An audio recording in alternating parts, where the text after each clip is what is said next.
Hello student, Pradeep गिरी 11-12 academy में आपका स्वागत है। हमारा चैप्टर चल रहा है साउंड।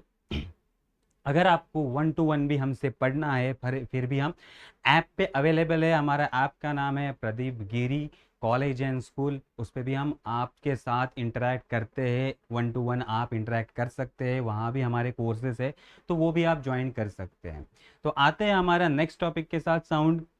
साउंड और प्रोग्रेसिव वेव। ये टॉपिक ऑलरेडी हमने सीखा है। हमने साउंड के या फिर वेव में 3 टाइप हमने स्टडी किए।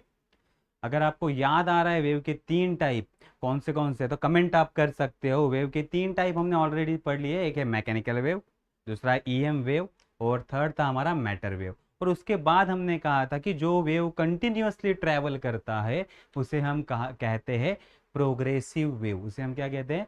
प्रोग्रेसिव मीन्स डिस्टर्बेंस अगर एक पॉइंट पे क्रिएट हुआ, वो कंटिन्यू ट्रैवल कर रहा है, जब तक बाहर वाली एजेंसी उसे नहीं रोकती, तो उसे हम क्या कहते हैं? Progressive wave. तो प्रोग्रेसिव वेव के बारे में तो आपको पता चल गया, ठीक है। अब हम जो उसके बाद हमने जो लेक्चर लिया था वो था प्रॉपर्टीज ऑफ वेव। ओके, जैसे कि वेवलेंथ स्टडी किया, एम्पलीट्यूड स्टडी किया, फ्रीक्वेंसी स्टडी किया, टाइम पीरियड स्टडी किया, फेज स्टडी किया, ये हमने प्रॉपर्टीज स्टडी की। अब हम characteristics of progressive wave and then types of progressive wave study करने वाले हैं, ठीक है। तो आते हमारा नेक्स्ट टॉपिक जो होगा दैट इज प्रोग्रेसिव वेव, तो समझ में आ गया। Characteristics of progressive wave.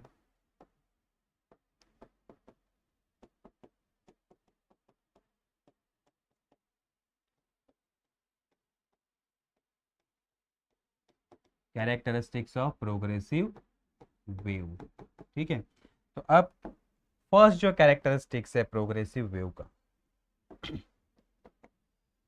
तो जितने भी पार्टिकल प्रोग्रेसिव वेव में वाइब्रेट कर रहे हैं उन सब का एम्पलीट्यूड सेम होना चाहिए, उन सब की फ्रीक्वेंसी सेम होनी चाहिए, और उन सब का टाइम पीरियड सेम होना चाहिए। Okay, so all particle, short में लिखता हूं, having same amplitude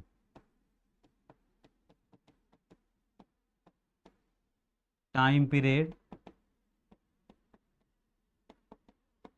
and frequency.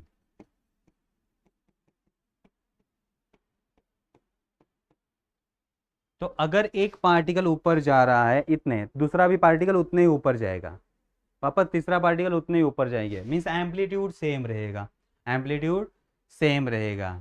एक ऑसुलेशन करने के लिए एक पार्टिकल को 5 सेकेंड लगते हैं, तो दूसरे पार्टिकल को भी कितना लगेगा? 5 सेकेंड ही लगेगा एक ऑसुलेशन करने के लिए। तीसरे पार्टिकल को भी 5 सेकेंड, चौथे पार्टिकल को भी 5 सेकेंड। तो हर एक पार्टिकल को सेम टाइम लगेगा एक ऑसुलेशन करने के लिए, तो टाइम पीरियड सेम रहेगा, फ्रीक्वेंसी सेम रहेगा कि कितनी बार वो ऑसुलेट करता है 1 सेकेंड में। पहला पार्टिकल जितनी बार ऑसुलेट करेगा 1 सेकेंड में उतना ही दूसरा पार्टिकल करेगा, तीसरा भी उतने ही टाइम्स करेगा।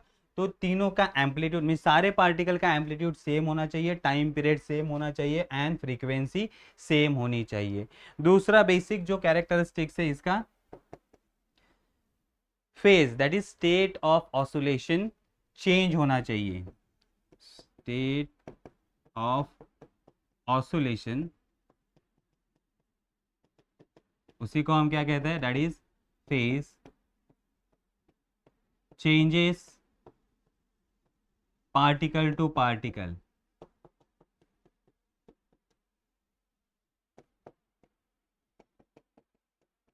तो हर एक पार्टिकल का फेज अलग होना चाहिए। तो एक पार्टिकल ऊपर जा रहा है, दूसरा इतना ही आ रहा है, फिर एक नीचे जाएगा, फिर एक ऊपर आएगा, एक नीचे एक ऊपर। तो इस तरह से हर एक का फेज क्या होना चाहिए? अलग अलग होना चाहिए। मीन्स इस तरह से वो वेव क्रिएट करेगा। तो एक पार्टिकल थोड़ा ऊपर, एक और ऊपर, एक और ऊपर, एक थोड़ा नीचे, नीचे जीरो पे। तो हर एक पार्टिकल का फेज क्या होना चाहिए या स्टेट ऑफ ऑसोलेशन क्या होना चाहिए? अलग।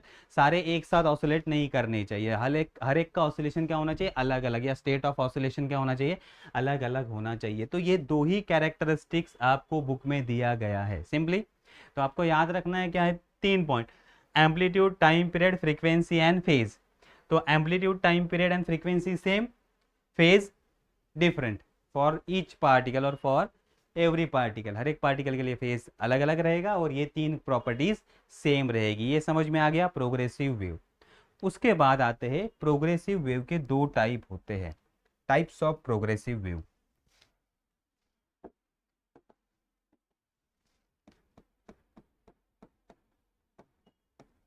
टाइप्स ऑफ प्रोग्रेसिव वेव, ठीक है।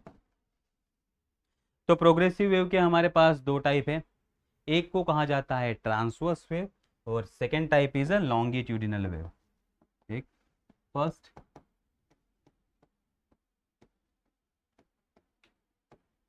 Transverse wave and second type is longitudinal wave।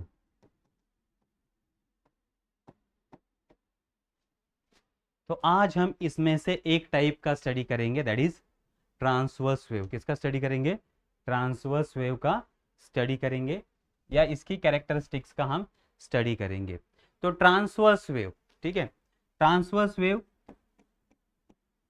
Definition क्या है, या ट्रांसवर्स वेव किसे कहते हैं?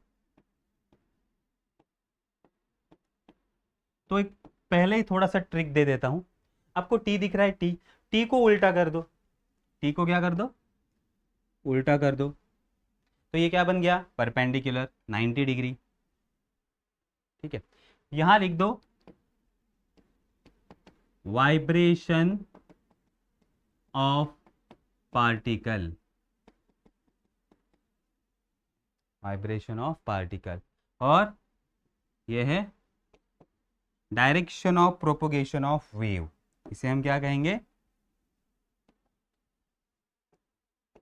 Direction of propagation of wave, ठीक है। हमने क्या किया? टी को उल्टा कर दिया, टी को क्या कर दिया? उल्टा कर दिया। तो ये 90 डिग्री बन गया। ऊपर क्या लिखा? वाइब्रेशन ऑफ पार्टिकल, और ये जो दूसरा जो एरो बना है उसको हमने क्या लिया? Direction of propagation of wave.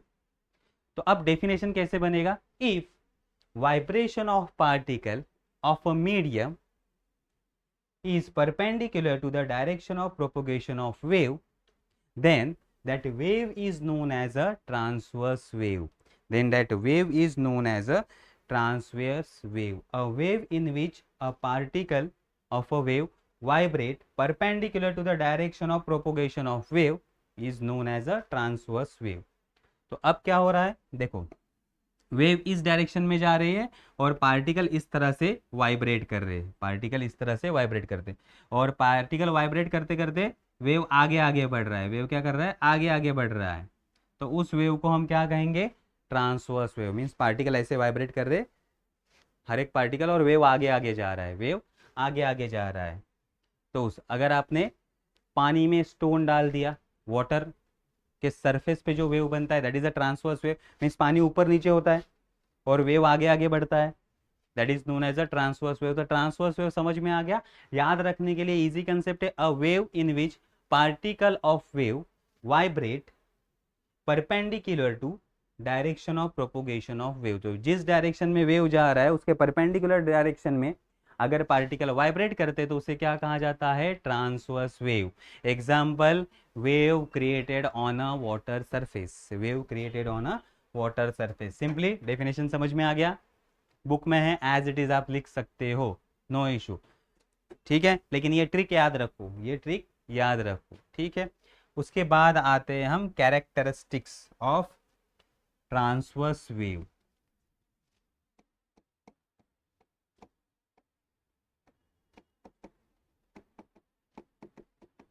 Characteristics of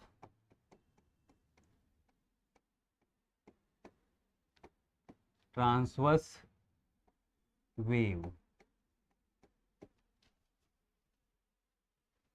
सो पहला कैरेक्टरिस्टिक्स हमारा डेफिनेशन होगा, पहला कैरेक्टरिस्टिक्स हमारा डेफिनेशन होगा, अ वेव इन विच और a particle of wave vibrate perpendicular, short में लिखा है perpendicular to direction of propagation of wave.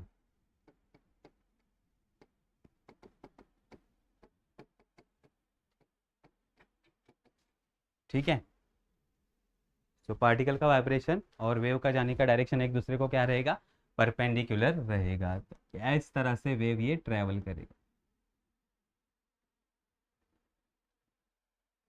अब देखो, वेव जब ट्रैवल करता है तो मीडियम को ये दो पार्ट में डिवाइड करता है। Okay, so wave transverse wave travel through medium, medium divided into two part. Okay, अब मैं शॉर्ट में लिखता हूँ क्योंकि आपको समझ में आ गया। Wave travel in a medium, जब वेव मीडियम में ट्रैवल करते हैं तो मीडियम दो पार्ट में डिवाइड होता है। मीडियम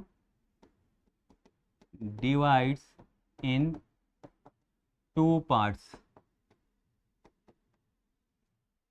जो पॉजिटिव वाला पार्ट है, पॉजिटिव डिस्प्लेसमेंट वाला पार्ट, उसे कहा जाता है क्रस्ट,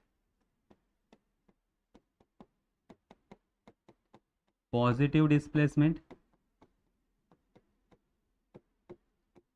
और जो निगेटिव डिस्प्लेसमेंट वाला पार्ट है, नीचे जा रहा है, उसे हम कहते हैं ट्रफ।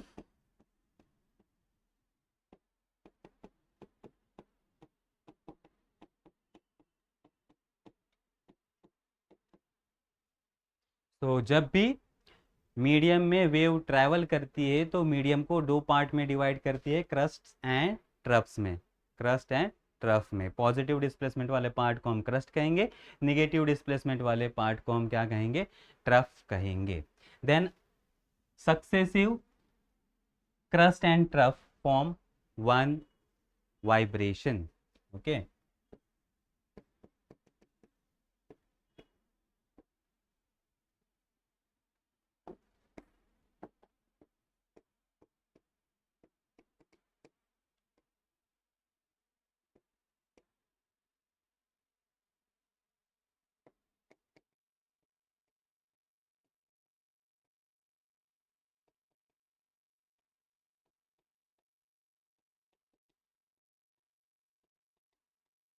तो successive crest and trough, successive crest and trough, एक क्रस्ट और एक ट्रफ क्या बनाएगा, एक वाइब्रेशन बनाएगा या एक ऑसोलेशन बनाएगा।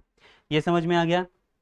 देन फोर्थ हम लिख सकते हैं energy transfer due to crust and trough. Energy किसकी वजह, अगर क्रस्ट एंड ट्रफ फॉर्म हो गए तो क्रस्ट एंड ट्रफ आगे बढ़ते जाएंगे और वो क्या करेंगे, एनर्जी ट्रांसफर करते रहेंगे। So energy transfer due to crust and trough, जो भी वेव के पास एनर्जी हो किसकी वजह से ट्रांसफर होगा, क्रस्ट एंड ट्रफ की वजह से।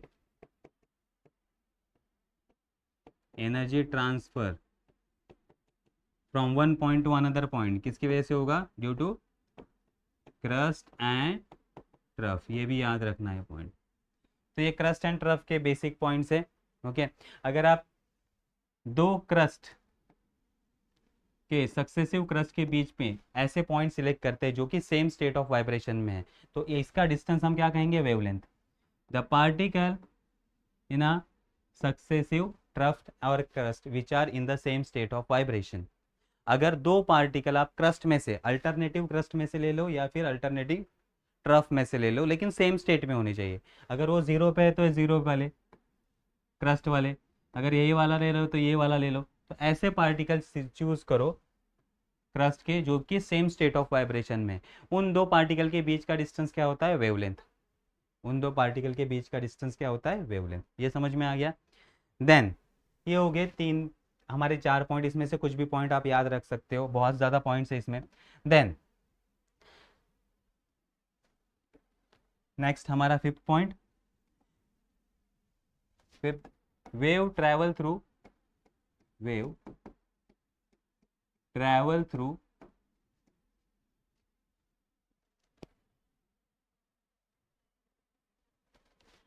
Surface of liquid and solid. किससे ट्रैवल करते हैं, solids and surface of liquid. तो ये सॉलिड से ट्रैवल कर सकते हैं और सरफेस ऑफ लिक्विड से ट्रैवल कर सकते हैं। गैसेस से ये ट्रैवल नहीं करते, गैसेस से ये ट्रैवल नहीं करते, लिक्विड के अंदर भी नहीं जाते सरफेस। एक्सेप्शन सिर्फ ईएम वेव है, ईएम वेव को मीडियम की ज़रूरत नहीं होती है। इलेक्ट्रोमैग्नेटिक वेव नॉट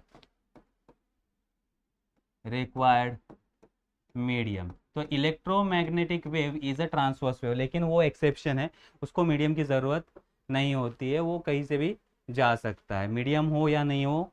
तो ये सिर्फ ये वेव को याद रखो, बाकी जो भी बाकी सारे वेव है ट्रांसवर्स वेव, वो कहाँ से जाएंगे, सॉलिड और सरफेस ऑफ लिक्विड से। मीन्स वाटर के सरफेस पे वेव क्रिएट होता है, वाटर के अंदर नहीं जाता transverse wave.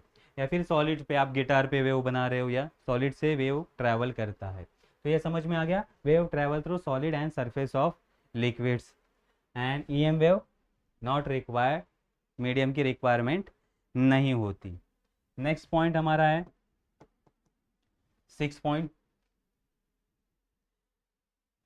When wave travel through medium there is no change in pressure and density.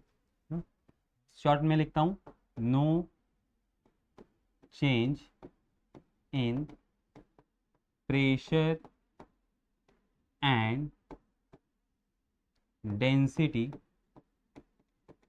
of medium। तो जब भी ट्रांसवर्स वेव मीडियम से ट्रैवल करेंगे तो प्रेशर और डेंसिटी में कोई चेंज नहीं आएगा। मीन्स मॉलिक्यूल नज़दीक नहीं आते या मॉलिक्यूल दूर नहीं जाते। अगर मॉलिक्यूल नज़दीक आएंगे तो प्रेशर बढ़ जाएगा, डेंसिटी बढ़ जाएगी। अगर मॉलिक्यूल दूर जाएंगे तो प्रेशर घट जाएगा, डेंसिटी। ये जब हम लॉन्गिट्यूडनल वेव सीखेंगे तब क्लियर हो जाएगा, लेकिन अभी के लिए पॉइंट याद रखो, no change in the pressure and density of medium.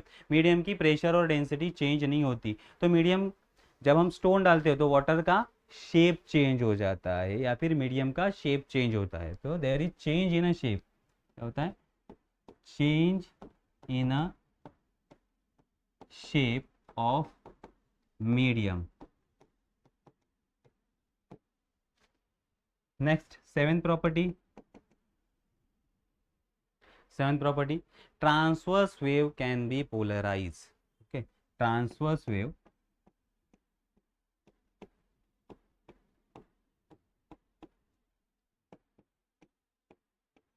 Polarise. अब पोलराइज का मतलब क्या है, तो जब भी ट्रांसवर्स वेव स्टार्ट होती है, light is a transverse wave, EM wave है ना, light is a transverse wave. तो क्या होता है, जब भी लाइट वेव बनेगा तो हर एक डायरेक्शन में वेव बनेगा, बहुत सारे डायरेक्शन में वेव जाएगा, बहुत सारे डायरेक्शन में। तो हम उसे क्या कर देंगे, सारे डायरेक्शन में वेव आ रहा है, ऐसे भी आ रहा है, क्रॉस में भी आ रहा है, हॉरिजॉन्टल आ रहा है, वर्टिकल आ रहा है। मीन्स ऐसे भी वेव आ रहा है, इस तरह से वेव आ रहा है, क्रॉस में वेव आ रहा है, ऐसे सारे बहुत सारे वेव आ रहे हैं। तो हम क्या करते हैं, उसको कंस्ट्रेन करते हैं, उसे क्या करते हैं, कंस्ट्रेन करते हैं। मीन्स उसको मैं रोक दूंगा, यहाँ से इस विंडो से ऐसे वेव आए जो सिर्फ एक डायरेक्शन में ही चले। तो यहाँ से ऐसे ही वेव आ रही है जो एक डायरेक्शन में चल रही है, तो मैंने क्या कर दिया, इसको कंस्ट्रेन कर दिया एक डायरेक्शन में वाइब्रेट करने के लिए। तो उसी को कहा जाता है पोलराइज वेव, उसी को क्या कहा जाता है, पोलराइज वेव। तो ट्रांसवर्स वेव को पोलराइज कर सकते हैं। या फिर अगर मैं इस विंडो को हॉरिजॉन्टल रखूँ, अगर इस विंडो को मैं हॉरिजॉन्टल रखूँ इस तरह से, तो यहाँ से जो वेव आएगा वो हॉरिजॉन्टल आएगा, इस तरह से हॉरिजॉन्टल वेव आएगा, सांप जैसा। ठीक है, हॉरिजॉन्टल वेव, वर्टिकल नहीं आएगा। कैसे आएगा, हॉरिजॉन्टल वेव आएगा। तो इस तरह से ये वेव आ रहा है हमारा, इसको मैंने रिस्ट्रिक्ट कर दिया। ठीक है, तो ऐसे वेव को हम क्या कहते हैं, ऐसे वेव को हम कहते हैं पोलराइज वेव, कि सारे पार्टिकल एक ही डायरेक्शन में वाइब्रेट कर रहे हैं। नहीं तो पार्टिकल कुछ ऐसे वाइब्रेट करेंगे, कुछ ऐसे करेंगे, कुछ क्रॉस में हॉरिजॉन्टली करेंगे, कुछ ऐसे क्रॉस में करेंगे। तो ऐसे पार्टिकल सारे वाइब्रेट नहीं कर सकते। अगर आपको इस तरह से वाइब्रेशन चाहिए तो यही वाइब्रेशन आपको चाहिए वेव में, सारे पार्टिकल एक ही डायरेक्शन में वाइब्रेट करने चाहिए। तो वेव जा रहा है तो पार्टिकल इस तरह से वाइब्रेट करते करते जा रहे हैं एक ही डायरेक्शन में। तो ऐसे वेव को हम क्या कहते हैं, पोलराइज वेव। तो ट्रांसवर्स वेव को हम पोलराइज कर सकते हैं। तो ये सारे पॉइंट समझ में आ गए। कुछ पॉइंट बुक में रिपीटेड भी है या फिर कम भी दिए गए, तो हमने थोड़े से उसको बढ़ा भी सकते हैं। तो शॉर्ट में याद रखने हैं, और जो ईजी पॉइंट है उसी को याद रखना है, क्योंकि क्वेश्चन आएगा आपको 2 या 3 मार्क्स के लिए, तो आपको ज़्यादा पॉइंट लिखने की ज़रूरत नहीं होगी, 4 या 5 पॉइंट लिखने होंगे। तो ट्रांसवर्स वेव का डेफिनेशन याद रखो कि particle vibrate perpendicular to the direction of propagation of wave, crust and trough में मीडियम को डिवाइड करता है, energy transfer crust and trough की वजह से होता है, इसको पोलराइज कर सकते हैं, इस वेव को पोलराइज कर सकते हैं, and then density and pressure medium का चेंज नहीं होता। तो ऐसे इजी इजी पॉइंट और इजी इजी सेंटेंस बनाओ कि जिससे आपको ये टॉपिक याद रहे। तो समझ में आ गया ट्रांसवर्स वेव। तो अभी आज हमने क्या किया, कैरेक्टरिस्टिक्स ऑफ ट्रांसवर्स वेव का स्टडी किया है, जो कि बहुत ही इजी है। प्रोग्रेसिव वेव का ये टॉपिक बहुत ही इजी है, इसके ऊपर क्वेश्चन आता है, distinguish between transverse wave and longitudinal wave. तो लॉन्गिट्यूडनल वेव वाला टाइप हम नेक्स्ट लेक्चर में स्टडी करते हैं। मिलते हैं नेक्स्ट लेक्चर में, तब तक के लिए बाय बाय।